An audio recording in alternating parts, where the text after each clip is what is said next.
Welcome Saumya to the Sakshar Duggal show. एक word सामने आया, बिहेवियरल ट्रेनिंग्स। पहले इससे स्टार्ट करते हैं, ये होता क्या है? ह्यूमंस को ह्यूमंस की तरह ट्रीट करना है, न सिर्फ मशीन की तरह। जेनजीज क्या गलती कर रहे हैं? They've never worked by clock. And your language is a sign of respect also. COLOR is not acceptable. So stress के लिए मुझे एक चीज़ मैं ये सजेस्ट करूँगी कि इतने हार्ट ब्रेक्स हो जाएं कि तुम एक मोटिवेशनल स्पीकर बन जाओ. Stress is now like a candy. Plan your day, organize your day. Promising career आपका हो सकता है अगर आपके पास एक्सपर्टीज हो। Very important factor is scrolling or being online. Problem is traffic और लैक ऑफ टाइम। 5 मिनट कितना छोटा होता है, ये कॉन्सेप्ट वो बिल्ड नहीं कर पा रहे. दोनों ही, आई थिंक ताली एक हाथ से नहीं बचती, दोनों हाथ से बचती है। तो के टाइम में किसी को ज्ञान नहीं चाहिए, बहुत ज्ञान है. Live a life that you are proud of. Okay, you should have a proof of what is being said. कुछ और ही इशू लग रहा है, like what do you think?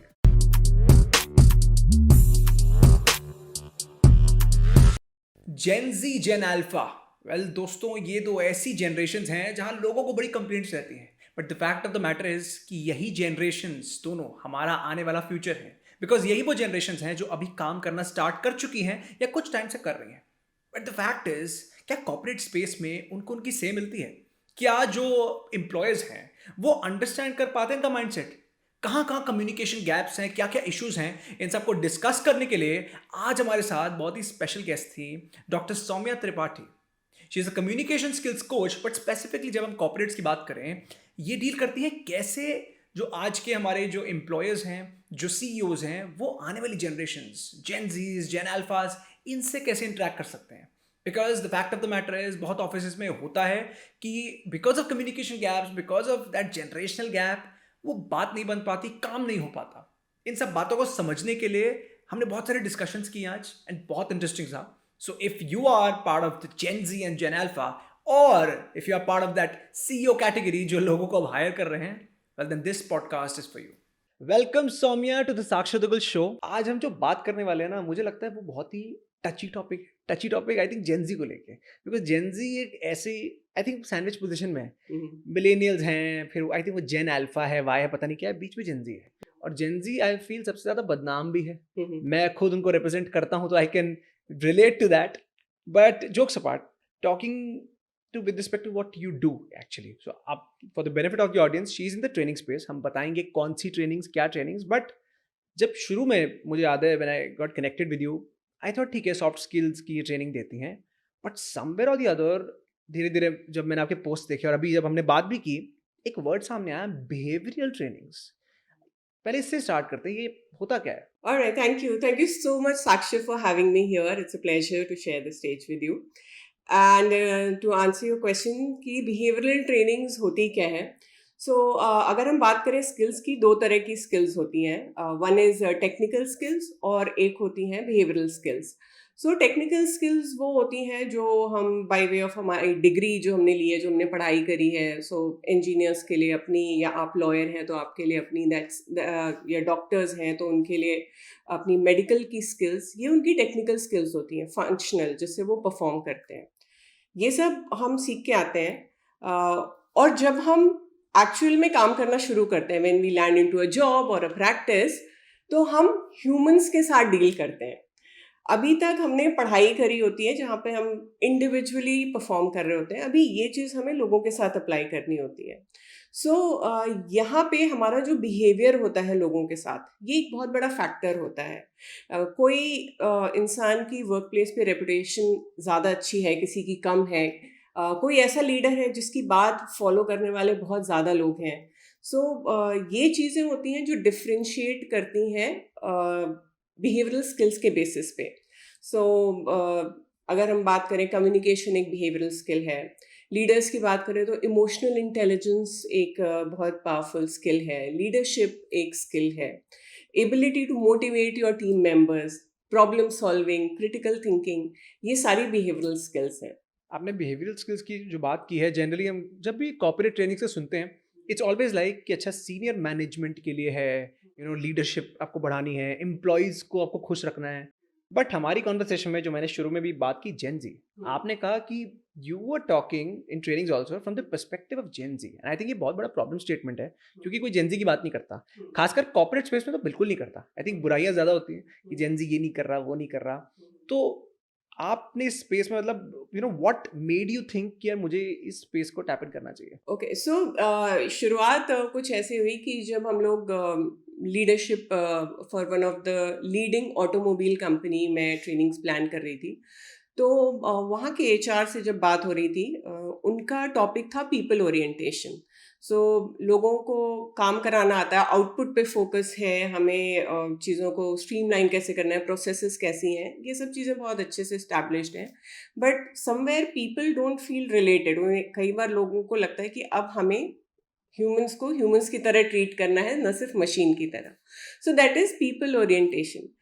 उस ट्रेनिंग की बात करते करते मुझसे एक सीनियर एचआर ने कहा कि भाई हमारे यहाँ बहुत बड़ा प्रॉब्लम है जेन ज़ी, और ये समझ में नहीं आ रहा है कि उनसे कैसे डील किया जाए, तो आप एक सेशन उनके लिए भी रखिए। So that is how it started. और जब हम लोगों ने डेल्व करना शुरू किया, सो जेन ज़ी अब वर्कफोर्स में आना शुरू हुए हैं। That's the latest generation that is joining our workforces. अब क्या है कि हर जनरेशन जो आती थी बहुत चुपचाप आती थी, अडेप्ट करती थी। बट जेनजी ऐसा बिल्कुल नहीं कर रहे हैं। They are here and they are making everyone known कि कुछ तो बदला है। सो अगर हम जेनजी को देखें, सो उनका एटीट्यूड प्रीवियस जनरेशन से बहुत डिफरेंट है। प्रीवियस जनरेशन जो कि हसलर रहे हैं, बहुत ज़्यादा, बहुत लॉन्ग आवर्स उन्होंने काम को दिए हैं, और वर्क और पर्सनल लाइफ के बीच में लाइन बहुत ब्लर्ड थी। ये सब चीज़ें भी बहुत चेंज हो गई हैं। और किसी भी जनरेशन का अगर आपको बिहेवियर देखना है, तो आप ये देखिए कि किन चीज़ों ने उनको शेप किया। सो पहली चीज़ है कि जो प्रीवियस जनरेशन्स रही हैं, उन्होंने टेक्नोलॉजी को अडॉप्ट किया है। But gen Z was born into technology. So वो पैदा होते ही उनके पास घर में कंप्यूटर उन्होंने देखा है, हाथ में फ़ोन उनके रहा है। सो ये सारी चीज़ें जेन ज़ी के साथ रही हैं। सो इसीलिए हम उनको डिजिटल नेटिव्स भी कहते हैं। सो जेन ज़ी की ऐसा नहीं है कि सब बुराई करते हैं, बहुत सारी अच्छाइयाँ भी हैं। One thing is that they are very good with digital tools. So उनका काम करने का तरीका बहुत फास्ट है। The same work they can get done on a very faster rate, and this is what आजकल के कॉर्पोरेट्स बहुत अप्रिशिएट कर रहे हैं। नाउ ये एक फैक्टर रहा। और दूसरी चीज़ ये है कि अगर हम देखें, वो जिस टाइम पे आए वो सोशल मीडिया की जनरेशन थी। सो उनकी जो ग्रेटिफिकेशन है वो बहुत इंस्टेंट होता है। अभी मैंने पोस्ट किया, अभी लाइक्स आ गए, अभी कमेंट्स आ गए। अभी ये जनरेशन जो वर्क पे आती है, उसे लगता है मैंने ये रिपोर्ट दी, इसका फीडबैक ये मैंने ये काम किया, आई नीड टू नो, मतलब गुड बैड अगली what ever it was. However जो प्रीवियस जनरेशन है, उसकी वायरिंग कैसी है? ईयरली रिव्यू होगा, ठीक है, साल में एक बार रिव्यू होगा, तब हम बताएंगे तुम्हारी परफॉर्मेंस कैसी रही। So these are some examples of the gaps that we are experiencing. So ये एक चीज़ है जहाँ पे मुझे लगता है कि हम लोग, each of the generation will have to move a step or two forward. Basically हम ये भी कहते हैं कि gen Z is a generation that previous generations wanted to be but could never be. So a lot of good things about them. Few things is that work cultures अभी वैसे नहीं है जैसे वो डिमांड करते हैं। Some of the people say that they need to understand that the world doesn't revolve around them, and your contribution leads to company's contribution. So कई बार हमको स्ट्रेच भी करना पड़ता है, जो प्रीवियस जनरेशन्स ने किया है। They've never worked by clock. They've never worked by weekdays and weekends. So ये एक टसल है। आपने टसल्स और गैप्स के बारे में बात की, अब एक प्रैक्टिकल सिनेरियो लेते हैं। अब आप इतनी ट्रेनिंग्स करती है कॉर्पोरेट में, आप दोनों पार्टीज को देखती हैं। एक पार्टी हैं जो मिलेनियल्स, या जो अब एम्प्लॉयर्स मैं बोल सकता हूँ, एम्प्लॉयर्स आर वन, जेनजीज जो भी करंट न्यू वर्कफोर्स है वो सेकंड। अब यहाँ पर दोनों ही, आई थिंक ताली एक हाथ से नहीं बजती, दोनों हाथ से बजती है, तो दोनों ही कुछ ना कुछ गलतियां करते होंगे जिससे कम्युनिकेशन गैप्स और मिसअंडरस्टैंडिंग्स बढ़ रही हैं। तो अगर पॉइंटर्स में आप बता पाएं, फर्स्ट जो एम्प्लॉयर्स हैं वो क्या गलती कर रहे हैं with Gen Zs, and second, Gen Zs क्या गलती कर रहे हैं? सो यहाँ पे मैं कहूँगी कि again there is a difference of perspective. जिस चीज़ को हम गलती या कॉन्फ्लिक्ट सोच रहे हैं वो बस ये है कि पर्सपेक्टिव का डिफरेंस है. कम्युनिकेशन के केस में जैसे मैं बताऊंगी कि प्रीवियस जनरेशन जो रही हैं उनके लिए फॉर्मल कम्युनिकेशन बहुत इंपॉर्टेंट रहा है. उनके लिए ये रहा है कि भाई कुछ भी हो लिखित में रखो.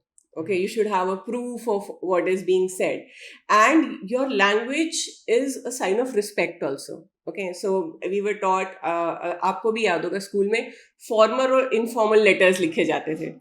अब वो चीज बहुत ज्यादा मिक्स हो गई है, वो लाइन बहुत ब्लर हो गई है. सो जो हमारी यंगर जनरेशन है, जेनजियर्स हैं, they are into texting, chatting, मतलब व्हाट्सएप पे मैसेज भेज दिया. उनके लिए as long as the message has been communicated it is fine.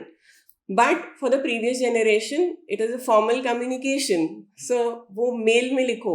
WhatsApp, like you know, I remember when we were in workforce और WhatsApp नया नया आया था, तो ये बताया जाता था कि व्हाट्सएप फॉर्मल कम्युनिकेशन नहीं है. तो अगर बात हो भी गई है, कॉल पे भी बात हो गई, तो उसको मेल में ड्राफ्ट करो.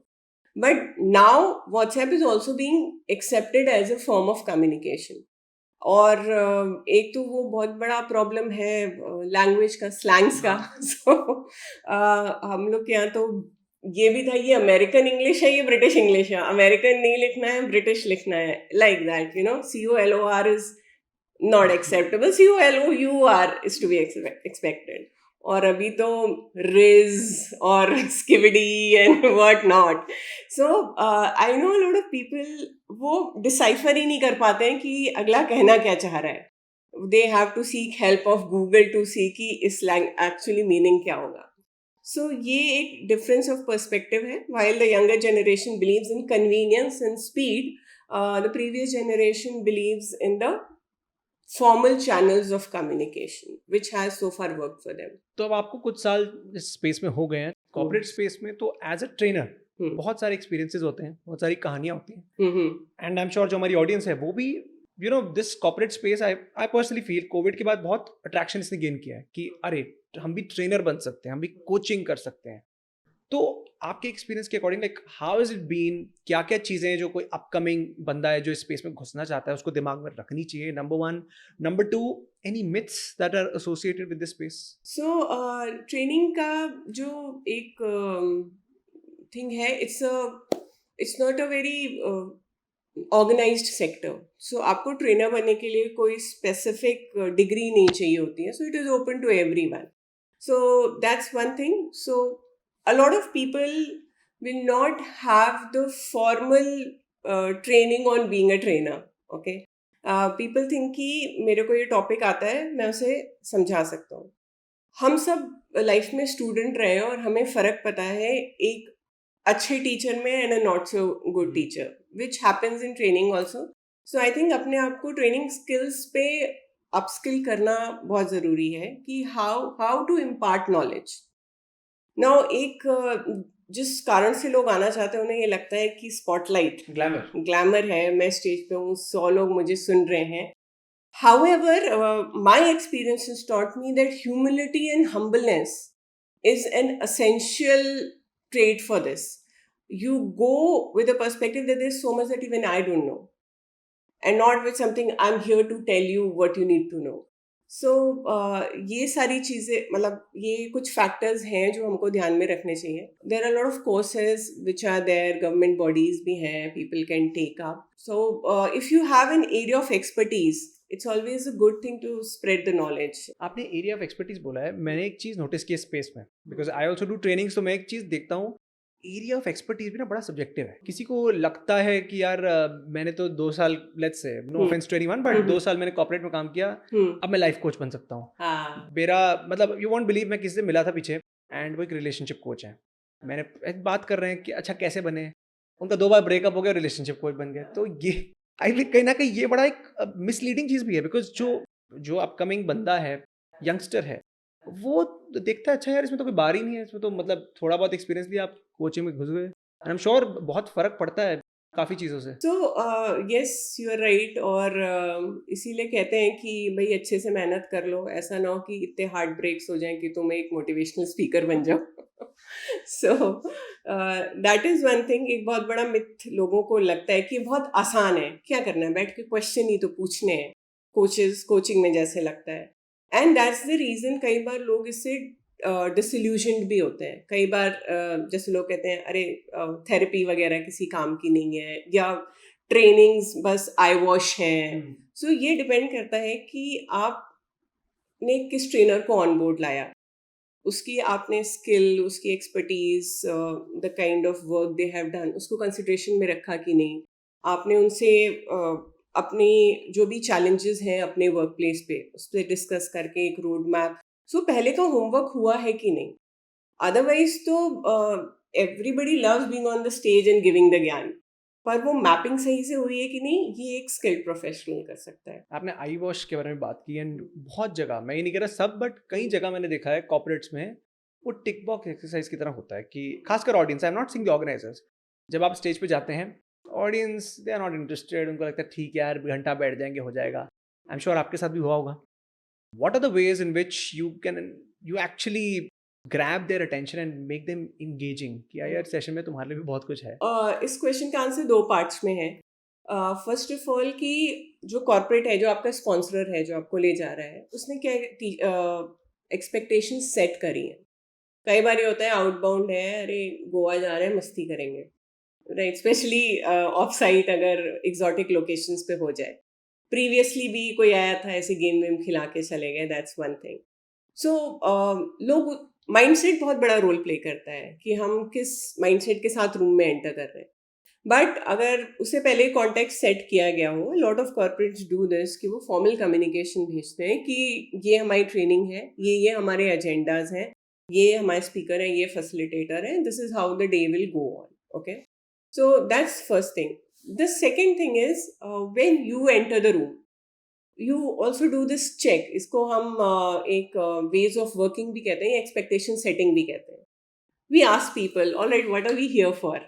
Okay, that it's a very open-ended question. Engaging the room. हाँ, so they will come up with their own answer. So you know कि इन लोग कहाँ क्या सोच के आए हैं. Then we do the expectation setting कि you know, this is the purpose that we are here for. This is the roadmap that we have created, and these are some ways of working, some do's and don'ts for today. Now, when you have this kind of a conversation with the audience, they understand the depth of the program that is coming ahead. That this is not some easy thing or just a fun thing. We mean business. So when we get them on that level, I think the connect is very good. Most of the time, people are nice. It's just that you need to establish that connection. हाँ, initially तो I think हर जगह यही है. हाँ. Even if audience is expecting something, वो connection के बिना तो I think If गुजारे. there is a mismatch, then they are confused कि हम तो यहाँ पे इसके लिए आए थे, ये पढ़ाने क्यों हाँ. लगे, तुम्हें ज्ञान क्यों दे रहे. So like that. अब जब कॉर्पोरेट स्पेस की बात करते हैं, चाहे जेनजी हो चाहे मिलेनियल्स हो, कपल ऑफ टॉपिक्स जो हर किसी के दिमाग में होते हैं, तो हम एक एक करके इसको डिस्कस करते हैं कि आप, what is your perspective and आप क्या प्रैक्टिकल इनसाइट्स इनको देती हैं. First is stress management. अब स्ट्रेस तो I think unfortunately evergreen term हो गया. कॉर्पोरेट के साथ स्ट्रेस जोड़ा ही जाता है, चाहे आप कितने एक्सपीरियंस हो, कितने यंगस्टर हो.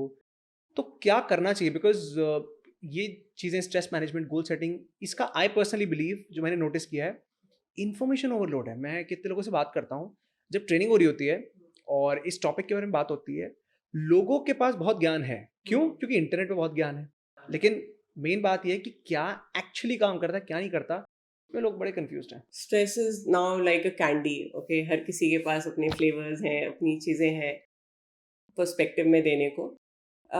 स्ट्रेस की अगर हम बात करें, then it has always been there. हमारा एज अ ह्यूमन जो भी हमारा सिस्टम है, उसमें स्ट्रेस का सॉफ्टवेयर लोडेड है. Okay, if you remember during your college days, okay, how was it during exam time? Stressful.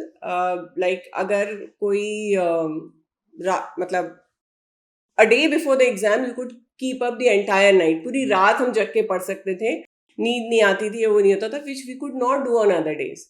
That's because it is the stress mechanism in our body that's working. So stress, eustress होता है, distress होता है, two types. So eustress जो होता है वो हमें push करता है for better performance. And that's a positive thing. That's how it helps us positively. Okay. The second one is distress. अगर यही stress chronic हो जाता है, long time तक रहता है, then it leads to burnout.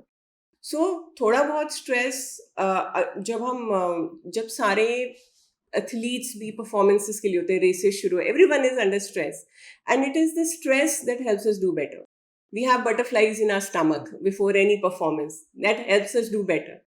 And after doing so many public speeches or sessions, now I know that if I do not have that element of nervousness, कुछ तो problem कुछ तो problem है. I'm not going to perform as well. I'm not so invested in this. ये एक चीज आती है. सो स्ट्रेस ऐसा नहीं कि हमारे सिस्टम से गायब हो जाएगा, ना होना चाहिए. It's just that modern life में ये सारे फैक्टर्स जो स्ट्रेस कॉज करते हैं ये बहुत रिकरिंग हो गए. सो मेड नहीं आई, वो भी एक स्ट्रेस है.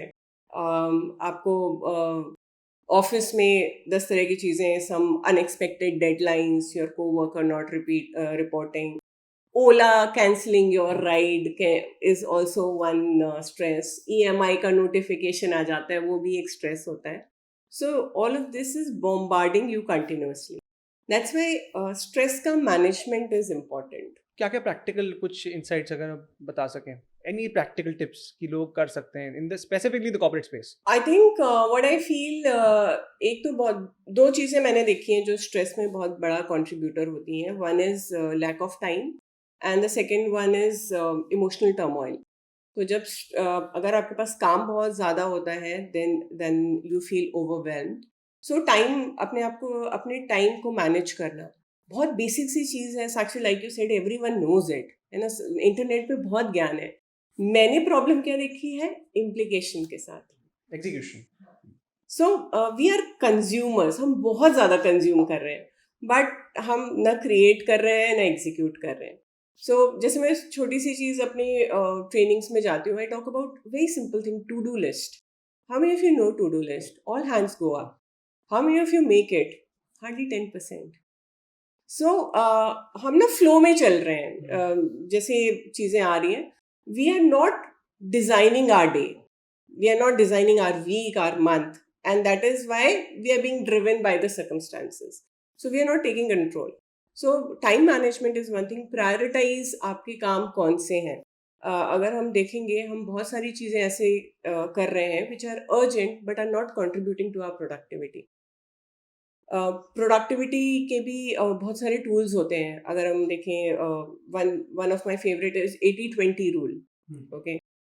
So there will be 20% of the tasks which will give 80% productivity. But what do? हम छोटे छोटे टास्क में ही रह जाते हैं. We do not plan our day. So stress के लिए मुझे एक चीज़ मैं ये सजेस्ट करूँगी कि plan your day, organize your day. Next we talk about emotional resilience for stress management. And ये एक ऐसा factor है which sadly to the generations was never taught. It is very important.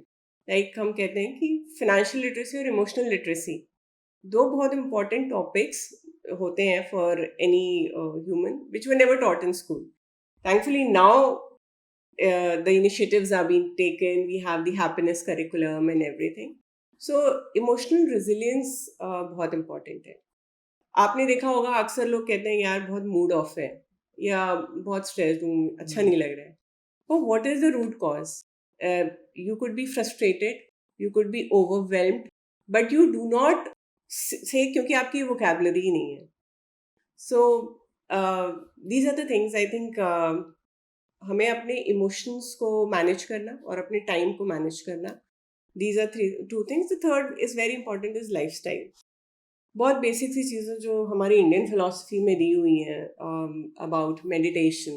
अब क्योंकि वो हमारे साथ इतना रहा है हमेशा से, क्योंकि we take it for granted because we have always heard of it. Breath work is something very powerful to regulate your emotions. How often do we do it? Next आता है goal setting. Goal setting I feel ये तो ऐसा topic है ना जिसने इतनी मतलब मैं इंटरनेट पे परसों ऐसे ही मैंने रैंडमली गोल सेटिंग लिखा, करोड़ों वीडियोस आ गई, ये वीडियो वो वीडियो, और मैंने मतलब उसमें से आई थिंक 10-15 के नाम तो मैंने भी सुने होंगे, ये टेक्निक वो technique. But let's go to the root cause. आपको क्या लगता है जब जेंजी के बारे में हम बात करते हैं, कॉर्पोरेट स्पेस में जब कॉर्पोरेट गोल सेटिंग की बात होती है, क्यों डेडलाइंस मीट नहीं हो पाती? बिकॉज ये मैंने देखा है हर जगह, जो एम्प्लॉयर होता है वो कुछ देता है, कोई सर्टेन एक्सपेक्टेशन के साथ देता है, जेंजी कभी मतलब मोस्ट ऑफ द केसेस में डिलीवर नहीं कर पाती, या तो एंड क्या बोलते हैं, इट्स टू मच वर्क। जबकि टू मच वर्क इनको तक लगता है जो काम दे रहे हैं कि यार ये तो कोई काम है ही नहीं, तुम्हें पता नहीं क्या टू मच वर्क लग रहा है। So what do you think is the root cause? Because ये टेक्निक्स तो आई फील फिर भी सरफेस लेवल है, अगर रूट कॉज ही लोग नहीं समझेंगे तो फिर फायदा नहीं होगा। So, why are Gen Zers not delivering or why are they overwhelmed? बहुत सारे factors होते हैं. First of all, they are a very pampered generation. वो कुछ भी हुआ, they always had people to clap for them. हमने देखा आजकल हर किसी को participatory certificate और with a box of chocolate तो मिल ही जाएगा, even if you come on stage, which is positive also. But a lot of times आपका जो रेजिलियंस है वो भी कम हो गया है. So they have been a very comfortable generation. You step out of the room, आप स्कूल जा रहे हो तो बसेस में एसी है, आप क्लासरूम में पहुंचे, क्लासरूम में एसी है. So it has made you physically very comfortable and also I would say that emotional resilience भी कम हो गया है. The moment a child cries, parents को ये बहुत रहता है कि मेरा बच्चा परेशान ना हो. Parents are there to face the emotional turmoil that is coming to the child. So they have been very cushioned in many ways. So that's one thing. Second thing is also that uh, previous generations when they came into workforce, उनके पास emotional liabilities बहुत सारी थी. सो उन्हें पिताजी का कर्ज चुकाना था, उन्हें घर को बेहतर करना था. लाइक हमारी जनरेशन में एक बहुत इम्पोर्टेंट चीज़ ये होती थी कि घर से पैसे लेना बंद करना है. It used to be very embarrassing to ask for money from your parents after a point of time. But for which people wanted to start working and then आगे grow करना. अभी बहुत से लोग जो आते हैं उनके नाम पे ऑलरेडी एक फ्लैट होगा जो पापा ने लेके रखा है. उनके पास एक गाड़ी होगी जो कि कॉलेज कंप्लीट करने पे उन्हें गिफ्ट में मिली थी. सो द स्टेक्स आर लो. मेरे को आज अगर बॉस से नहीं पट रही है, I can give the resignation, मेरे घर की रोजी रोटी नहीं रुकेगी, जो कि पहले का एक कंसर्न था. But this is just one side. Also, there is another set of another set of people in this generation who are under home loans also. But what is working for this generation is multiple sources of income. अभी मैं यहाँ से जाऊँगा, जाकर के अपना YouTube video record करूँगा, वहाँ से मेरे को opportunities बहुत. So लोगों के stakes at work, I think they have more options to choose from. अब जब हमने आपकी कॉर्पोरेट जर्नी के बारे में बात कर रहे थे, आई एम श्योर इनिशियली, अभी तो मैंने आपको स्टेज पे देखा है, ट्रेनिंग नहीं देखी but I have seen your speeches, so I know the confidence and the way you deliver. But training की जब हम बात करते हैं, शुरुआत में आई एम श्योर किसी की भी परफेक्ट तो होती नहीं. फर्स्ट एक्सपीरियंस हमेशा मेमोरेबल भी होता है और उसमें काफ़ी सारी चीज़ें होती हैं. What was your first formal corporate training experience? कैसा था? कुछ कॉन्फिडेंस इशू थे? कैसी आपकी डिलीवरी रही? क्या हुआ? मेरी फर्स्ट डिलीवरी जो थी, it was in IIT Kanpur. Oh, सीधा हाँ, सीधा. And me from a non technical background, और हम लोग के टाइम पे तो engineers were like great people और नॉन इंजीनियर्स बहुत तुच्छ प्राणी होते थे. So me straight away to IIT and that too in aerospace branch. Okay. And I was supposed to prepare a program which was on career management skills for rocket scientists. So हाँ. So the thing is that अब क्या advantage वहाँ पे क्या होता है? A lot of and even in today's scenario, I hear a lot of people who come from a non-technical background and are placed at the same salary, do similar kind of work with IITians. While IITians or the technical people were very good at the functional knowledge or the technical skills, their communication skills were a challenge. And that's where we found a space. Okay. So while I was very nervous and very jittery about giving any sort of information to such informed people, I think I found my forte. The reason why people put you in front of, on the stage in front of people, is because you have something which they need, which there's something that you can share with them. There's some empowerment that can happen in that room. So I think this is what worked for me. But yes, I've had my moments also. I remember when I recorded my first video course. So तब उस time पे Covid had start and धीरे धीरे online learning platforms आ रहे थे. So while I had done classroom training, मुझे video training करनी थी. And now when I look at those videos, I feel so embarrassed that, oh my God, that this was me. So I'm used to talking to people, but camera, I all the time was looking on the stage, on the ceiling. So, and my expressions were zero. So I realized that, but you know, they say the embarrassment is the cost to entry. So you have to get embarrassed, you have to fail, you have to learn, and then gradually move forward. And इसी को जो हम लोग कहते हैं रवां होना. Training में जब हम एक स्पेसिफिक ना, मैंने एक कहावत सुनी, कहावत नहीं बोलूँगा, एक सेइंग है कि थ्रू एचआर ही आपका जनरली बेड़ा पार होता है. And HR initially I personally see बहुत लोग कंप्लेन भी करते हैं कि अरे मैंने बड़ा रीच आउट किया, मेरे को नहीं मिला ये वो. नाउ बीइंग एन एचआर का आई कैन अंडरस्टैंड कि इतने ट्रेनर्स, अगर आपको इनबॉक्स भर जाएगा, आपका व्हाट्सएप भर जाएगा, but like what is the way, अगर कोई बंदा अभी स्टार्ट कर रहा है अपना, उसके पास ठीक है एक्सपर्टीज है, सब कुछ है, but he wants to go, he should be there, तो क्या करना चाहिए? एचआर ही एक तरीका है, और अगर है तो how to approach them? Training में भी ये होता है, कंपाउंडिंग इफेक्ट होता है. शुरू में आपके स्ट्रगल रहेंगे. The question is from the HR's perspective, why should I hire you. अभी मैं आपको ले जा करके वो 20 लोगों के आगे रूम में रख दूंगा कि he is there to deliver. What if you're not able to deliver? And people have had such instances where, you know, the training was not done right for whatever reasons. फिर वो HR वाला जो है उस पर बात आती है कि यू नो जो डिपार्टमेंटल हेड्स हैं वो कहेंगे कि यार हमने अपने लोगों को भेजा था, कोई तो स्किल गेन हुआ नहीं, तुम लोग ऐसे आई वॉश करते हो या like that. Every one is looking for someone who is credible. So as a trainer हमारी जो एक what lies in our area of control, or what we should do, is establish our credibility. I think in today's time we live in a beautiful age which is digital age. Back earlier आपको एक चीज़ advertise करने के लिए newspaper में जाना, TV, it was so costly. Okay. And even if you were very credible, news बहुत धीरे धीरे स्प्रेड होती थी. So in today's time, take the advantage of social media, post the work that you do. आप social media पे हैं तो लोगों क्रेडिबिलिटी भी दिखाइए, what kind of work you've done, and also provide some value so that people know कि आपकी depth क्या है, आपके सब्जेक्ट मैटर एक्सपर्टीज क्या है. आई हैव सीन कि बहुत रिक्वायरमेंट है ट्रेनिंग की. There is no dearth of trainers and there is no dearth of trainings. It's just that are you pitching your self at the right position कि लोग जान सके कि हाँ आप इस एरिया के एक्सपर्ट हो. So that's one thing. The second thing is of course the word of mouth. अगर आप कहीं ट्रेनिंग दे के आए हैं, अच्छी ट्रेनिंग दे के आए हैं, ask for references and always collect testimonials from the organizers or from the audience?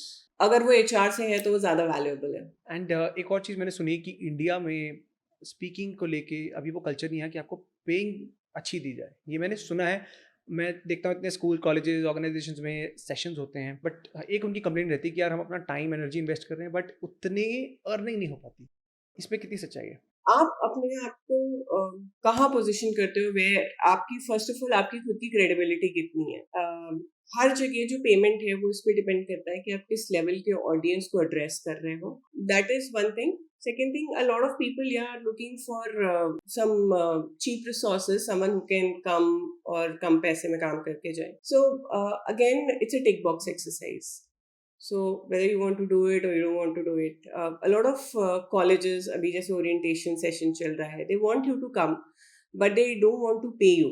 वो कहेंगे हमारे ना कॉलेज में इतना बजट नहीं होता, बट सेम कॉलेज में अभी जब एनुअल फेस्ट आएगा तो वो डीजे को या जिस आर्टिस्ट को वो बुलाएंगे उनको लाखों रुपए दे देंगे. The problem here is not budget. The problem here is priorities. So I feel that if training or speaking is not your priority, if training is not your priority, upskilling is not your priority, then I will give my services at a place where it does make a difference, where it is actually needed. But you are saying कि हाँ एक promising career आपका हो सकता है अगर आपके पास expertise हो, आपको अच्छी ब्रांड पोजिशनिंग अपनी आती हो, एंड ऑब्वियसली हसल तो पार्ट है ही उसका. So yeah, a lot of time आपकी expertise, आपकी niche, आप कहाँ पे build करते हो, ये भी बहुत मैटर करता है. And as a trainer let's say आपके स्पेस के बारे में बात करते हैं. अब ये ऐसी स्पेस है जो मतलब सबको पता भी है बट नहीं भी पता. हाँ. सॉफ्ट स्किल हम सबको अगर किसी से पूछो वो एक लाइन में बताएगा हाँ जी कम्युनिकेशन है ये वो, फिर भी ट्रेनर्स होते हैं और उनकी लोग सुनते हैं. तो as a trainer in this space I am sure upgradation भी एक बहुत एसेंशियल पार्ट है इन योर जर्नी. क्या क्या चीज़ आप करते हैं सो दैट आप अपग्रेड करती जा रही है अपनी ट्रेनिंग्स को? So yes, you're very right, Sakshar. Upgradation, जैसे कि स्टीफन कवी ने अपनी book 7 Habits of Highly Effective People में जो कहा है, last skill sharpen your saw. तो हमेशा हमें अपनी स्किल्स को अपस्किल करते रहना है. And this is very dynamic industry. हम लोग अपने आप को भी कहते हैं और अपने जो पार्टिसिपेंट्स हैं उनको भी कहते हैं, be a student all your life. So every time you have to learn, you have to work. I work on my speech. I work on the concepts and frameworks that I give to people. And most importantly, I also work a lot on making my sessions interesting and engaging. So as a student, मुझे हमेशा ये लगता था कि ये classes इतनी boring क्यों होती हैं, राइट? जब हम इतने लंबे समय तक पढ़ाई करते हैं, लाइफ के 16 साल तो हम स्कूल में निकाल देते हैं. Why does it have to be monotonous? Why it can be fun? So I work a lot in on making my session very engaging. I work on understanding the requirement and providing value. So upskilling एक बहुत constant part है मेरी journey का. And I think आज के time में हर profession में you must keep upskilling yourself. अच्छा अब एक बड़ी इंटरेस्टिंग सिचुएशन है. बहुत बार हमने देखा है मीटिंग्स कॉर्पोरेट्स में होती हैं, बहुत नॉर्मल है. 99% मैं यंगस्टर्स को ही जो जेनजी हैं उनको देखता हूँ लेट होते हैं.